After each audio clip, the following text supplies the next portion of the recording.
الاثنين جابوا الولد ده. اوكي؟ الحياه بتيجي ازاي؟ الحياه بتيجي من اللاين ده لللاين ده لللاين ده. الحياه جت كده. ودول الحياه جت لهم من اللي وراهم. تمام؟ فطول ما الشخص ده واقف في مكانه is able to receive. ده اسمه vertical exchange. vertical exchange معناها ايه؟ معناها ان البيرنتس بيدوا للتشايلد والتشايلد بيدي للتشايلد بعد كده. ده بيدي لده وده بيدي لده، وده لما يتجوز هيدي لاولاده اللي بعد كده. ف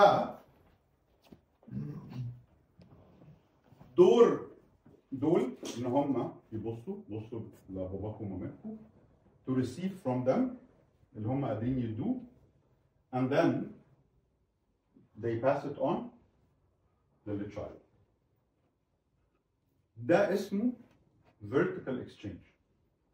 دور التشايلد ان هو ياخد اللي الاهل ادوه زي ما هو من غير ما يكون عليه ملاحظات، كويس وحش قليل كتير طويل رفيع تخين قصير، ويبقى شاكر ليه. لو ده حصل this child is free ان هو يعمل اللي هو عايز يعمله. المشكله بقى بتحصل امتى؟ ان احنا يبقى عندنا judgment على اللي اخدناه من اهالينا، واهالينا عندهم judgment على اللي اخدوه من اهاليهم، this causes a lot of problems.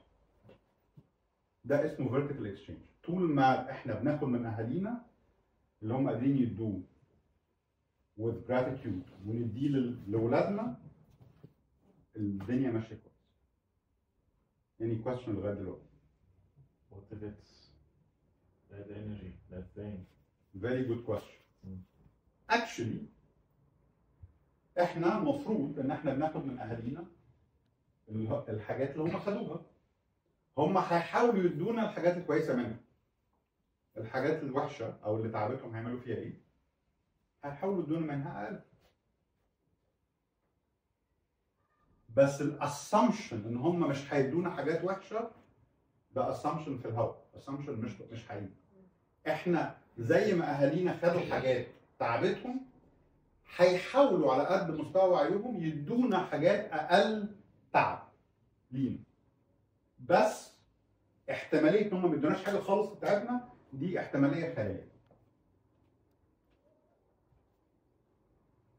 فزي ما احنا هناخد حاجات شايفين انها كويسه، فلوس وعمارات وحاجات زي كده، زي ما هناخد مشاكل. Fine. This is part of being part of the system. حد عنده اي سؤال كده؟